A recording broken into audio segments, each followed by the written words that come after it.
All right, our second speaker of the day is Filippo Revello, who will be telling us about the holographic Swampland. Take it away, Filippo. Okay, thank you. And well, first of all, I'd like to thank both John and Cody for organizing this very nice seminar series, and also for allowing me to speak today. Now, today I will mostly talk about this paper here together with Joseph Conlon, but I will also mention some other works in progress on similar and related topics, also in collaboration with Joe and his other PhD student, Sirin. Okay, so as the title says, the title is Holographic Swampland. So what we basically try to do in this talk is try to see if Swampland constraints on 4D effective field theories, or string effective field theories, can be mapped through ADS CFT either to some sort of CFT inconsistencies or a sort of a CFT reformulation, whereas inconsistency is not found. And this one here, I'm not using ADS CFT in its full-fledged form, of course, because I'm only be looking at, for example, well, a 4D construction and only looking at a particular subset of low-lying operators, so not the full theory. And so in this way, it is different from, for example, other ways in which ADS CFT has been used in the context of the Swampland.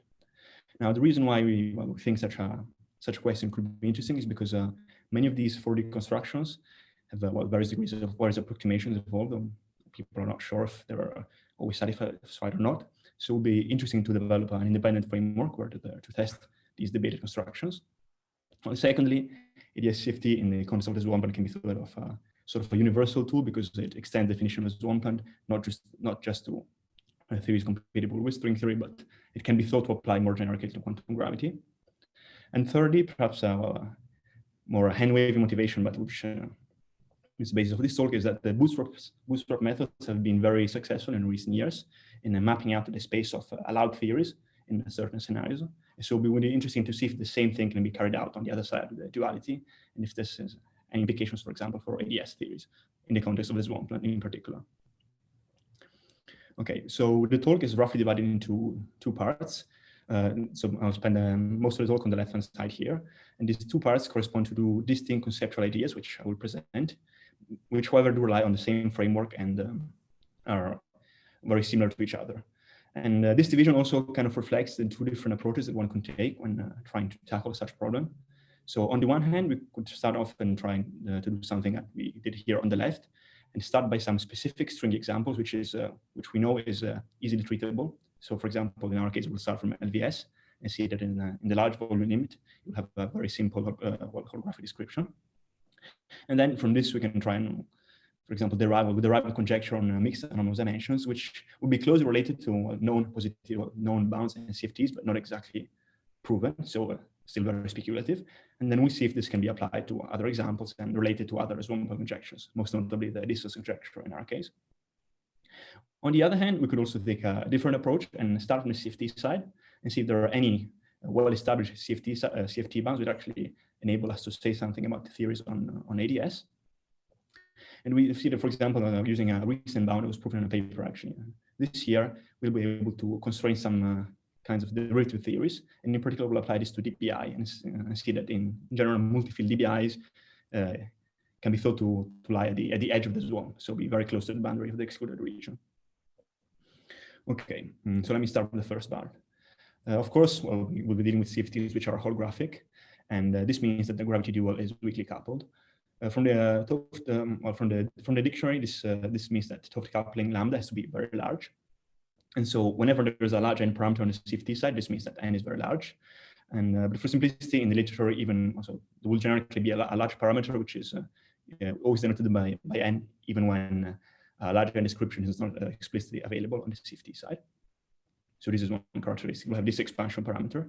And secondly, these theories will be characterized by a large gap in the spectrum. So that means that we'll be able to isolate a subset of low-lying operators, which are separated from the rest from a gap in conformal dimension, which is much bigger than 1.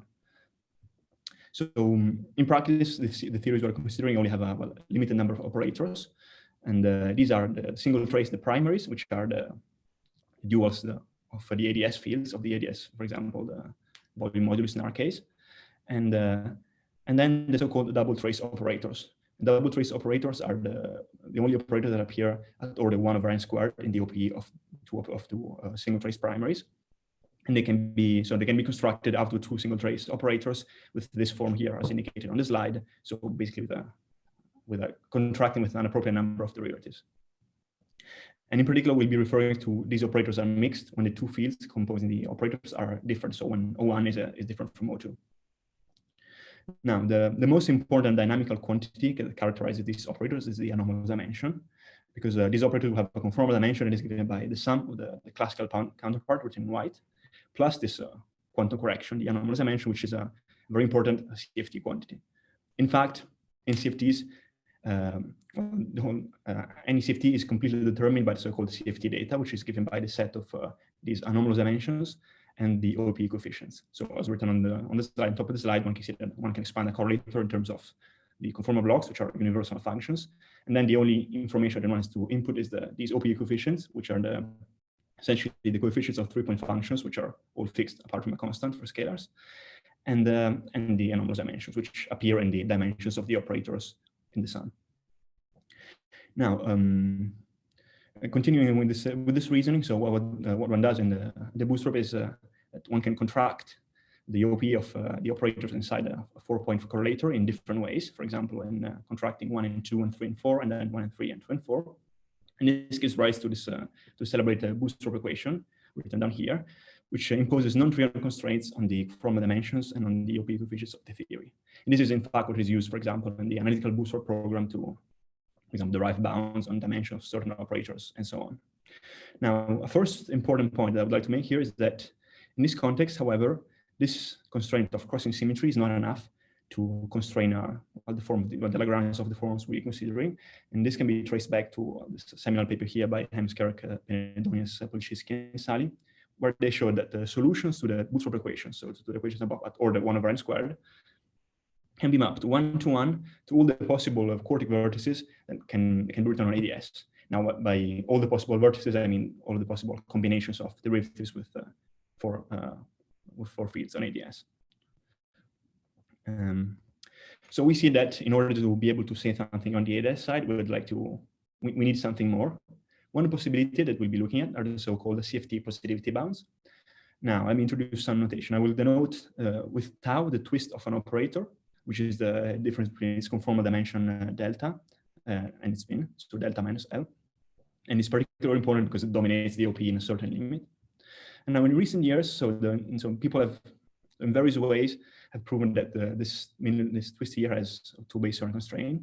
In particular, if I call tau star the minimal twist of all operators with a given spin, this tau star has to obey a certain convexity relation.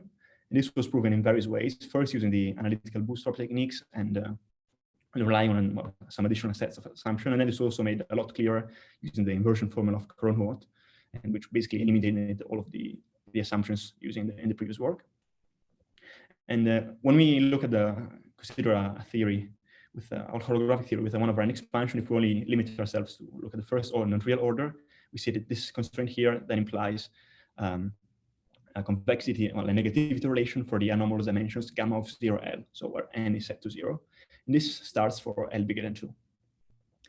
Now, it's interesting to see that these results have also been proven in a totally different context using causality techniques, for example, in the CFT bulk. So this paper here, they prove that gamma 02 has to be negative. And from an ADS perspective, these results are very easy to interpret. So for example, saying that gamma of 02 has to be negative implies that a generic scalar with an interaction of the form G gradient phi to the fourth must have a positive coefficient in front. And this is not surprising. This result is actually quite well known because in flat space-time, it is none other than the generalization of the well-known flat space S-matrix bounds derived by Adams, Arcani-Ahmed, Dubovsky, and Nicolis, and Rattazzi. And actually, there's many similarities between the two, but maybe I will not have too much time to talk about this. So now we've done the generic introduction, and we can start with the first part of the talk, the one on the left. So as I was mentioning, we'll start off by looking at a specific scenario, and we'll be looking at the large Romeo scenario. So the dynamics of modular and string theory is the general setting. And in particular, we'll look at LBS. LBS is a type 2B flask compactification where all the moduli are stabilized. And in particular, this happens at an exponentially large value of the volume. This last feature is particularly important because having an exponentially large volume, so being able to make this volume arbitrarily large, enables one to have a well-defined infinite volume limit. And in this limit, one can actually decouple a low-lying sector of states from the rest. So as we were saying, we can actually realize a holographic CFT where the delta gap I was referring to in the interaction is made arbitrarily large. And in particular, at low energies, LVS only has two fields essentially, which are the volume modulus, whose potential is shown here in the equation orange, which is related to it's basically the log of the volume and its axiom. This leads to a non-supersymmetric ADS vacuum, and in particular, this vacuum is also very, sorry, as I was saying, so the conformal dimensions of these operators, there's a large gap because in the infinite volume limit, or all the conformal dimensions diverge, and apart from those of the axiom A and the volume modulus. And in particular, these also take universal values. So 3 for the axiom, which is massless, and a number which actually proved to be important in the following, it's 8 point something for the volume modulus. And not only these conformal dimensions are well determined, but also the effective description of the theory is completely indeterminate. There's no free parameters. So the Lagrangian simply consists of the potential for the volume modulus, the first equation, and then the kinetic term, which couples the axiom to the volume modulus. And these interactions are completely fixed. There's no free parameters. There's only radius of ADS. And so we see that this is the sort of ideal playground to try and sort of answer the questions that we were posing ourselves at the beginning. Now, one key idea that we can use here is that we know that this Lagrangian comes from a string theory with a certain structure and so on, but from the point of view of low energy effective field theorists, some modifications would be seemingly acceptable. For example, one could think of flipping the signs of the second equations by, for example, is a factor of -1 to the n, so changing that sign from a minus to a plus. And from a point of view of somebody of low energies, this looks perfectly acceptable. However, we know that if we look at the stringy origin of this Lagrangian, this corresponds to a sign flip in the axiom kinetic term. So this minus here becomes a plus. And we know that from the string theory point of view, this is totally unacceptable because this would lead to a divergent axial decay constant as the volume is brought to infinity, since phi is proportional to log of volume. So the question we'd like to ask is, if we perform this modification on the low energy theory and then go back on the CFT side, do we find any violation of, for example, unitarity or causality? Does anything go wrong? So what we can try to do is, well, the first thing that we try to do is to apply the positivity bounds that I was mentioning before. However, the positivity bounds that I mentioned only work for anomalous dimensions of double trace operators composed of identical operators. So non-mixed anomalous dimensions in the language that I was using before. And in this case, the bounds is actually trivially satisfied. And this can be seen in, for two reasons, essentially. So from contact diagrams, if one has for a contact diagram, these have a finite support in the spin. So a contact interaction with n derivatives will only affect gamma of 0L, where L is constrained to be smaller than n divided by 2. So for example, in LVS, we only have 2 derivatives, and this would give L smaller than 1, but the bounds, unfortunately, they start from L equals 2, and they cannot be extended from L equals 1 for fundamental reasons. On the other hand, we can have exchange diagrams. Now, exchange diagrams contribute to gamma of 0L for any value of the spin. However, if the 4 operators of the correlator involves 4 identical operators, this gives something which is manifestly negative, because the Witten diagrams, which are none other than the Feynman diagrams corresponding to this, are basically will always have 2 identical couplings, and so gamma of 0L will be the sum of these terms, which will be minus some coupling squared, which is manifestly negative. So these bounds don't apply. However, what we do claim is that a very similar condition, which is, however, not proven from the C point of view, and we also suspect it is not hold in general, but we do claim that this additional condition actually reproduces or is very similar to many of the Swampland constraints. And what we'll consider is, instead of considering the anomalous dimension of identical operators, we'll consider mixed anomalous dimensions. So anomalous dimension gamma phi A, which is an anomalous dimension corresponding to a double trace operator made out of 2 different fields. For example, yes, here will be the volume modulus and the axiom. So let us start with the case of LVS. Now, for technical reasons, I will work in the large spin limit. So in CFTs, in this case, it's always possible to perform an expansion around L equals infinity. And so derive these quantities as a series in 1 over L. In particular, the first term is quite simple to derive. So this is why I'll use this. And so for LVS, for example, you only have the cubic couplings, which are relevant. And these are the 3 Witten diagrams shown above. Now, for gamma of 0L, so CFT data is, there are in general no closed formula for CFT data for generic D and for generic gamma of NL. However, for the particular case of n equals 0, there is this general formula here, which expresses the anomalous dimensions as a function of m. M is called the Mellin amplitude, and it's a representation of CFT correlators, which has striking similarities to flat spacetime scattering amplitudes. And I think, although this formula here will actually, one can actually avoid this and just write the result for gamma 0L without having to resort to this formula, which actually gives all the successive contributions in 1 over L. This formula makes the connection more apparent between the flat spacetime positivity bounds, which relate to scattering amplitudes, and the ADS positivity bounds, which relate to anomalous dimensions. So as I was saying, these Mellin amplitudes are very similar to flat spacetime scattering amplitudes. So for example, for exchange diagrams, these will actually have poles corresponding to the dimension of the exchange operators. And we see from the formula that for gamma 0L, at least for L much bigger than 1, only the S channel pole is relevant. So the only relevant diagram will be this one. So we'll only be considered with S channel diagrams. And we see already that this will mean that the global anomalous dimension will be proportional to the product of these two couplings here, which are actually sensitive to the sign that we considered before. So switching the sign of the axion kinetic term. More precisely, we can write for LBS, we can write this asymptotic form for gamma phi A, so for at large spin. And then we can start to see if any of these Swampland modifications are reflected in this formula. So the first thing is, yes, as I was mentioning, a sign flip in the product of G mu. Now, actually, the sign flip here is in the product of the coefficients because, of course, one can always redefine phi by sending phi to minus phi. So not the global volume models because that corresponds to the log of the volume, but the variation around the minimum can always be redefined. And so the sign flip corresponds to an axion decay constant which diverges in the large volume limit. On the other hand, with the correct values of the couplings, LBS has a negative anomalous dimension.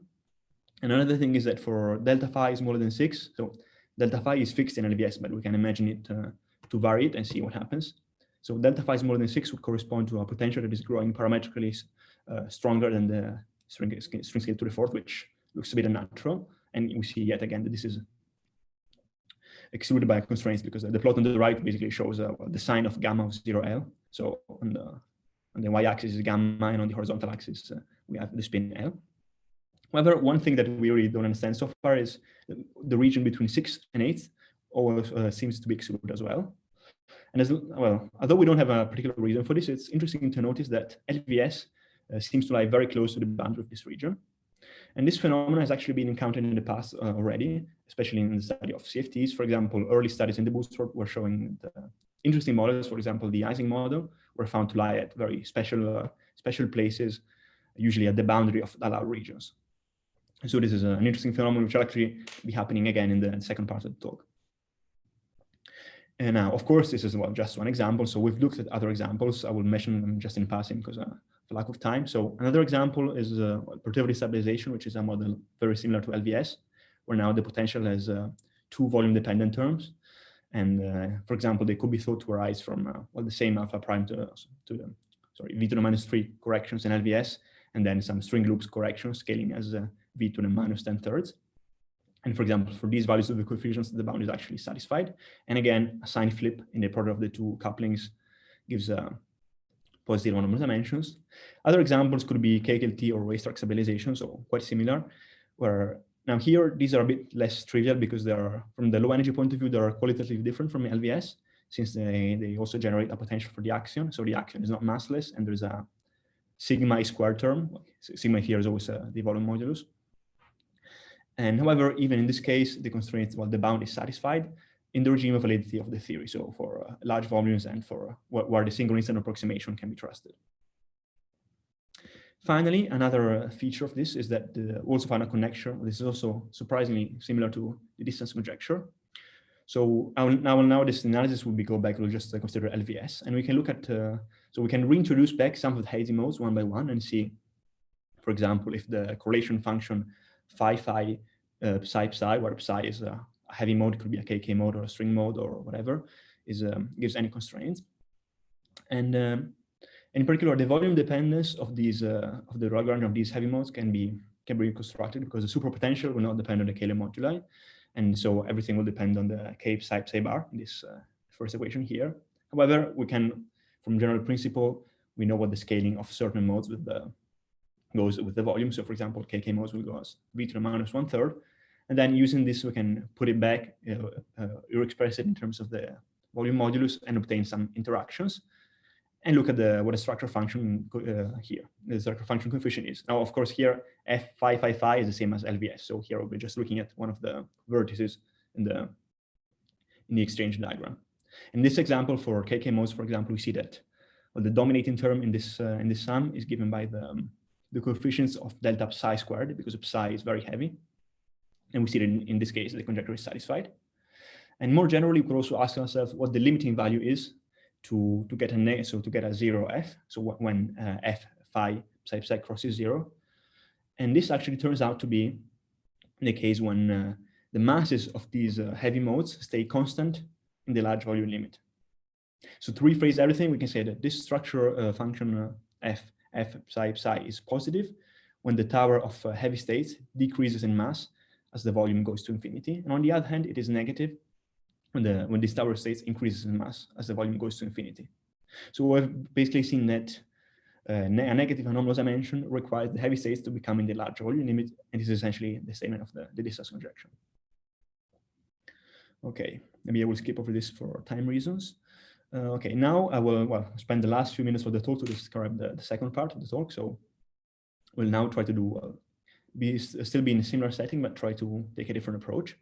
And in particular, we can try to start from a recent bound, which was proven in the context of CFTs and analytic spin expansions. And this bound is relates the mixed anomalous dimensions gamma 1, 2 to the non-mixed anomalous dimensions. So gamma 1, 2 is the anomalous dimension of a double trace operator O1, O2.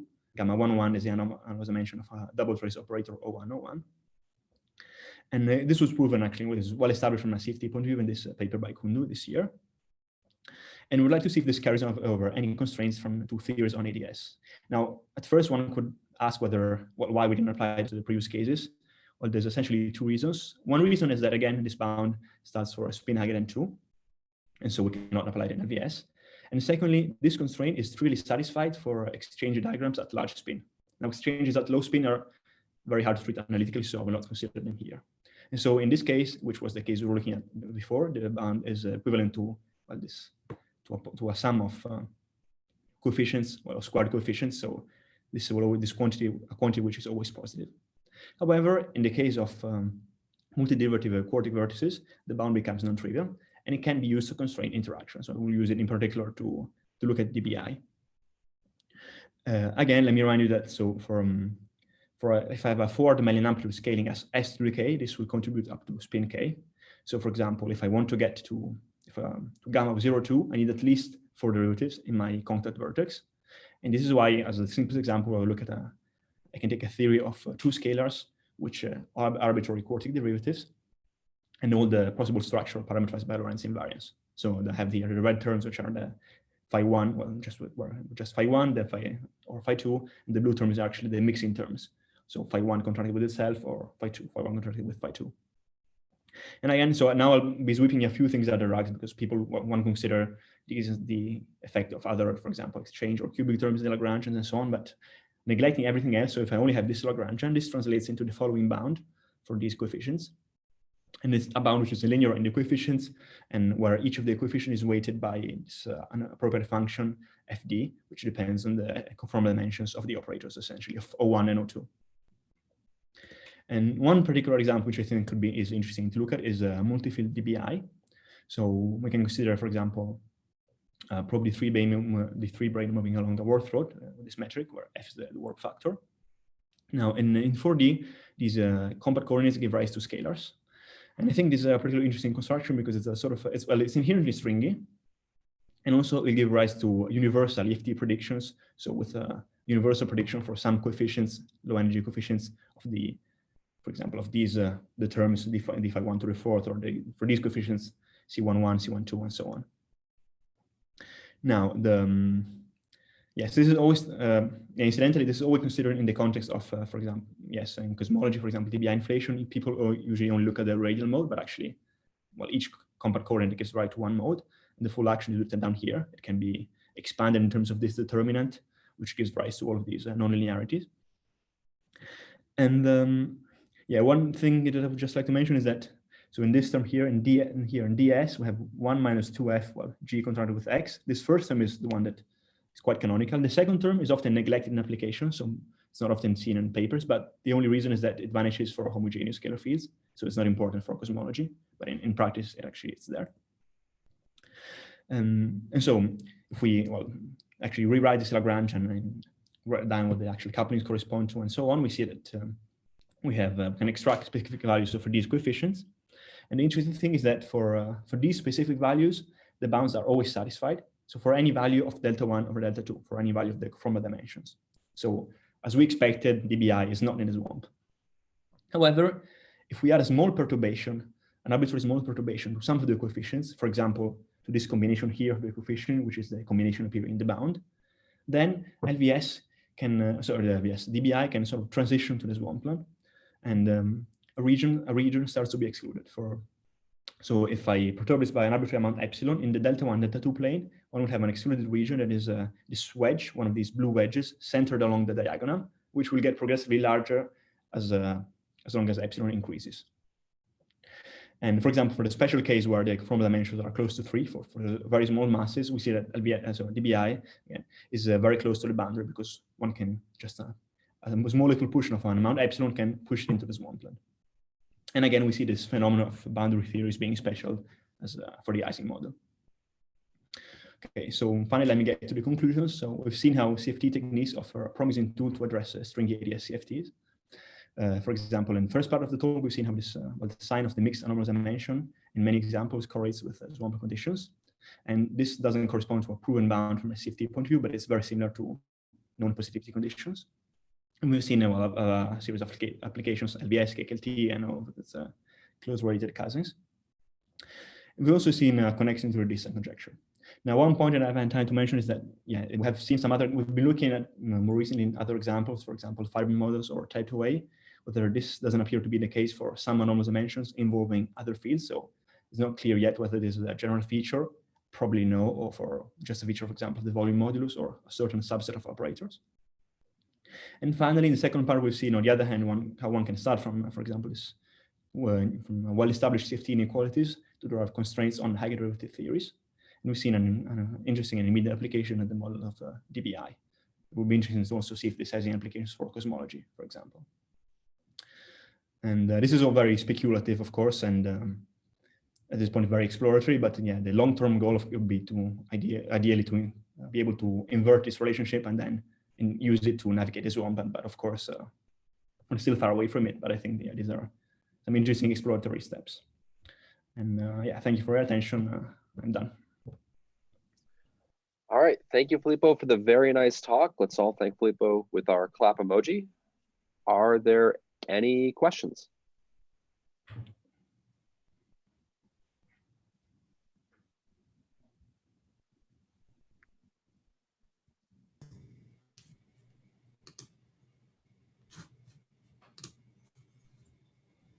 Our first question is from Lars. Hi, thanks for the nice talk. I was just wondering how well established kind of this holographic dual of like LVS is, because it's like a non-supersymmetric ADS vacuum, as you might wonder about like instabilities and stuff like that. Yeah, you're right. Well, okay. Well, first of all, again, that one is also a conjecture. But, Sure. So, we're not sure about that. And so I think I'll make those 2 points here. So first point is that from the 4D perspective, LVS is actually a true minimum. So of course, well, there are certainly string theory generically, well, other solutions with so other more stable solutions which are actually ADS could to, but there's no explicit construction. Well, there's no way to see this from the example for the 4D perspective. And also all these arguments always rely on say that, for example, even a very small and infinitely small tunneling probability could actually reach the boundary, because in the CFT, yeah, these arguments always involve having really small number, balancing a very small number within a very small number with a very large number with an infinite volume. So yeah, it's a possible criticism, but yeah, I think without any explicit constructions, I would trust LVS to be a genuine solution. Yeah, I see. And also, So you would say that somebody first would have to prove that that there's an instability. I would also say that, yeah, we can also regard it as an approximate ADS solution, which may be dual to an approximate CFT, and hope to be, in some sense, they can still hold. So maybe the duality doesn't hold in a stringent sense, but we can be close to it. Yeah, thanks. All right, our next question is from Gary. Hi, so how do you, so somewhere in your argument, you have used the positivity bounds for scattering amplitudes in gravitational theories. How do you deal with the gravitonic exchange that dominates the amplitude?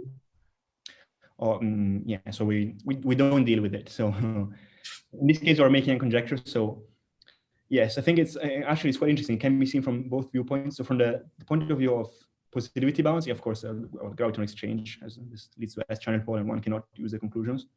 So here we're using the CFT positivity bounds, which are, well, in theory, independent. So we're not using the flat space bounds. But again, in this case, the same difficulty appears. In this case, it appears in another form, because if one includes in the spectrum of the theory, for example, the stress energy tensor, which, well, in principle, it always has to be included, then the minimal twist operators, which the bound applies to, are actually operators made out of, for example, a stress energy tensor with itself, or stress energy tensor contracted with some other field. And so again, the bound doesn't hold for that reason. Do you see precisely the S squared divergence as in the on the gravitational side? You see an S squared divergence in the amplitude. No, and from the C point of view, the bound doesn't apply anymore, because the bound applies. So the bound was on the minimal twist operator. So at a given twist, I just select one operator which has the minimum twist, and the bound applies to that operator. And if I have gravity in the theory, the operators that the bound applies to are no longer the double trace operators I was considering. Mm-hmm. So the bound cannot be applied. Okay. But also, we are making a conjecture here, so we're not strictly relying on those assumptions. But for example, for the second case I consider, where we're using a proven and established CFT inequality, there we would have to consider a cutoff which is much below the Planck scale.